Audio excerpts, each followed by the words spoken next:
Hello दोस्तों, नमस्कार, जय हिंद, जय भारत।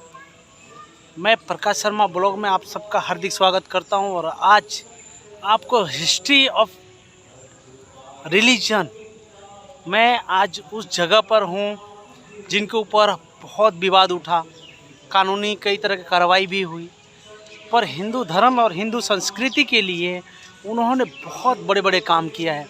4 लाख से ज़्यादा आदिवासी जो क्रिश्चियनिटी को अपना चुके थे उनको वापस हिंदू धर्म में लेकर आए।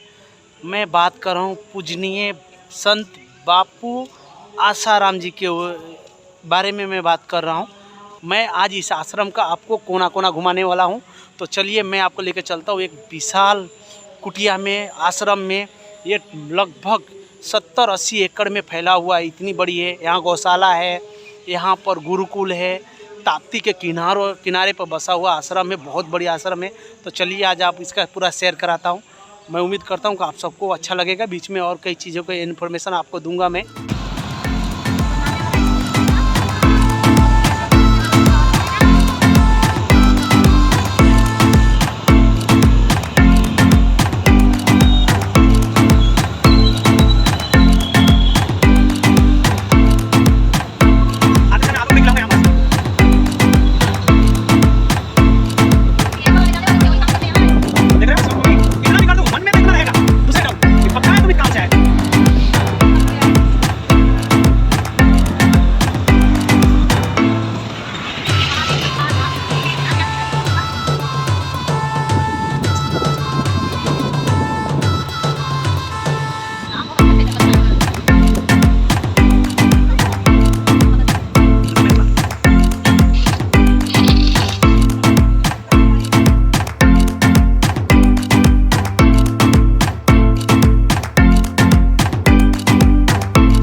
जस्टिस आने के बाद उनके खिलाफ अगेंस्ट गया, तो आप बोलेंगे कि आप ऐसे व्यक्ति की तारीफ कर रहे हैं जो जिनके ऊपर कानून ने इस तरह की कार्रवाई की। मैं आपको बताता हूँ, भारत की राजनीति में धर्म के अंदर कई तरह की राजनीति घुसी हुई होती है, और यही हुआ है हमारे हिंदू समाज के ऊपर भी कि बहुत चीज़ें ऐसी है जो नहीं होना चाहिए, जो हुआ। संत आसाराम बापू को दो नज़रिए से मैं देखता हूँ। एक कि जो कानूनी कार्रवाई हुई उनके ऊपर जो एलिगेशन लगा, ठीक है, हम संविधान के रूल के हिसाब से जीते मानते हैं, तो हम उसको नकार भी नहीं सकते। पर एक नज़रिया और, मैं सोशल वर्कर भी मैंने देखा है करीब से, उन्होंने लाखों आदिवासियों के घर में राशन, कपड़े, शिक्षा के कई काम, और उनको जो कन्वर्ट किए गए पैसे देकर उनको वापस उन्होंने लेकर आए और हिंदू धर्म का प्रसार किए। तो आज है हम सूरत के जहांगीरपुरा एरिया में संत बापू आसाराम के आश्रम में, और ये बहुत ही विशाल आश्रम है। ये सूरत का एक बहुत बड़ा केंद्र भी था।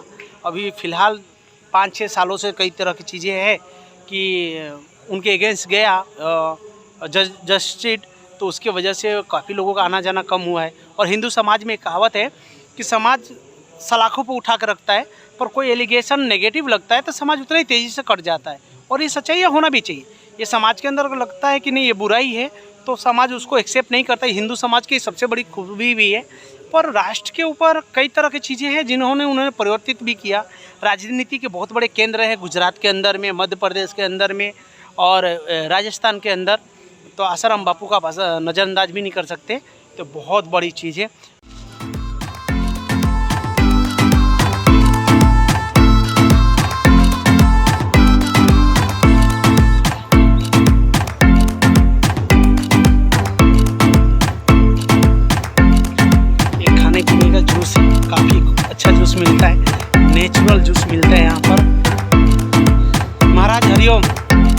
सब नेचुरल जूस मिलता है ना यहाँ पर।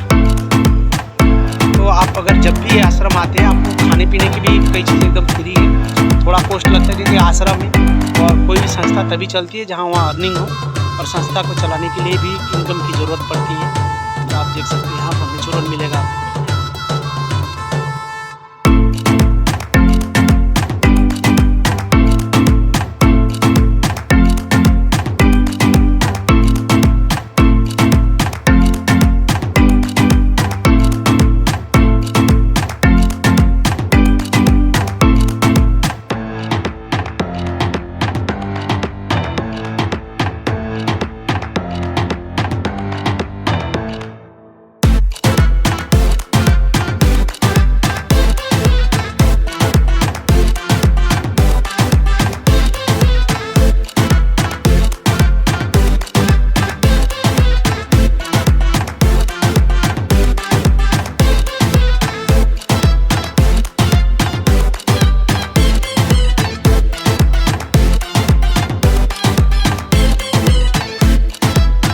हेलो दोस्तों, इस वक्त है हम आसाराम बापू आश्रम, और ये शिव टेम्पल है, बहुत बड़ी टेम्पल है। यहाँ पर लोग बैठकर आराधना करते, शांति का उच्चारण करते हैं, और काफ़ी खूबसूरत है ये जगह। उधर चाय पिलाने लगे, इधर ले आते। खूबसूरत, सुकून, शांति। और आप फुर्सत में होंगे, सूरत में रहते हैं या सूरत में आए हैं तो इस आश्रम में आ सकते हैं। बापू आसाराम का आश्रम है, और ये बहुत ही खूबसूरत लोकेशन है इसका। एक तरफ ताप्ती किनारा है जहाँ पर बैठकर आप आनंद महसूस कर सकते हैं। ये देखिए, ये ताप्ती नदी। सूरत में हमारे ताप्ती को पूजा जाता है क्योंकि गंगा का स्थान दी जाती है।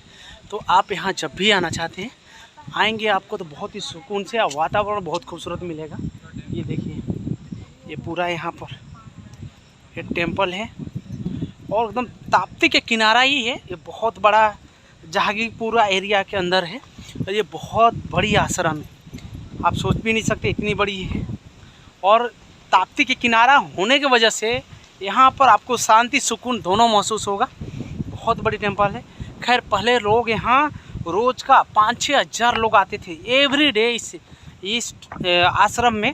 पर जब से ये कोर्ट का मैटर आया और उसके बाद जो जस्टिस आया, फैसला आया, तो उसके बाद यहाँ पर बहुत चीज़ें हैं जो चेंज हो गई।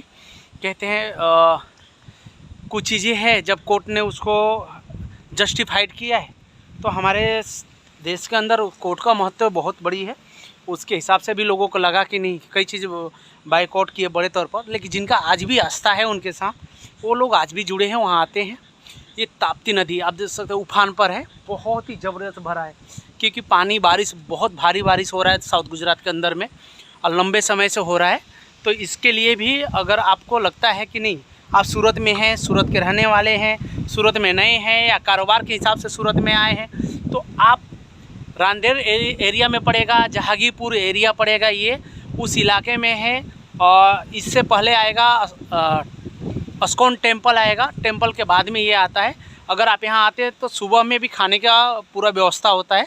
सुबह 9 बजे से लेके दोपहर के 1 बजे तक भोजन की व्यवस्था रहती है, उसके बाद में बंद हो जाता है। तो आप यहाँ का भोजन यानी प्रसाद के रूप में लुत्फ़ उठा सकते हैं, और प्रसाद कहते हैं ना। देखिए, कोर्ट ने क्या कहा नहीं कहा हम इस पर नहीं जाना चाहेंगे, पर मैं इतना ज़रूर कहूँगा, समाज के लिए एक बड़ा डिवोशन उन्होंने दिया है और इसको इनकार नहीं कर सकते। मैं साउथ गुजरात का हर एरिया घूमा हूँ, मैं जानता हूँ करीब से। यहाँ पे एक बड़ी सी आदिवासी विस्तार पड़ता है जिसे बोलते हैं डांग, धर्मपुर, वासदा, वघई, ये सब एरिया में उन्होंने बड़े तौर पर काम किया है। तो इसको भी झुठला नहीं सकते। आप देख सकते हैं, बहुत ही खूबसूरत है ये आश्रम। आप यहाँ आते हैं तो ताप्ती किनारा बैठकर सुकून का पल ले सकते हैं। आप दिन में आए तो भी आपको सुकून मिलेगा क्योंकि पेड़ पौधे हैं तो धूप वूप लगेगा नहीं, और ताप्ती किनारा है तो हवा बहुत खूबसूरत आता है। तो आप उस हिसाब से भी यहाँ आकर काफ़ी चीज़ें यहाँ पर आनंद उठा सकते हैं। आपको मैं बार बार दिखा रहा हूँ, ताप्ती इस समय बहुत उफान पर है, फुल है एकदम, और लगातार पानी हो रही है। तो उम्मीद करता हूँ कि काफ़ी और ऊपर जाएगा ये। खैर, ज़्यादा पानी तो नहीं गिरना चाहिए क्योंकि सूरत के कई हिस्सों में पानी घुसना चालू हो जाता है। तो चलिए, हम और आपको आश्रम के बारे में बताएंगे भी और घुमाते भी हैं। तो वीडियो को आप शुरू से लेकर, अंधेरा हो गया, शाम हो गया, इसलिए वीडियो थोड़ा वीकनेस आएगा, पर काफ़ी खूबसूरत है। देखिए, मंदिर हो, आश्रम हो, हिंदू धर्म का केंद्र होता है, आस्था होता है, अटूट विश्वास होता है हमारा। और यहाँ पर जब आते हैं तो हमें शांति का बहुत बड़ा कहते हैं ना, मन में एक उत्थान आता है कि हम काफ़ी यहाँ चीज़ें से जुड़ जाते हैं। हम बहुत बड़ा यहाँ महादेव टेम्पल भी है, तो आप आकर यहाँ पर चिंतन कर सकते हैं जीवन के ऊपर भी। तो चलिए हम आपको और कुछ व्यू दिखाते हैं, तो आगे वीडियो में आपको देखने को मिलेगा, ब्लॉग में आपको अच्छा दिखने को मिलेगा। शाम हो गया है तो थोड़ा सा वीकनेस आएगा वीडियो में, पर काफ़ी चीज़ें अच्छा है जो आपको देखने लायक है।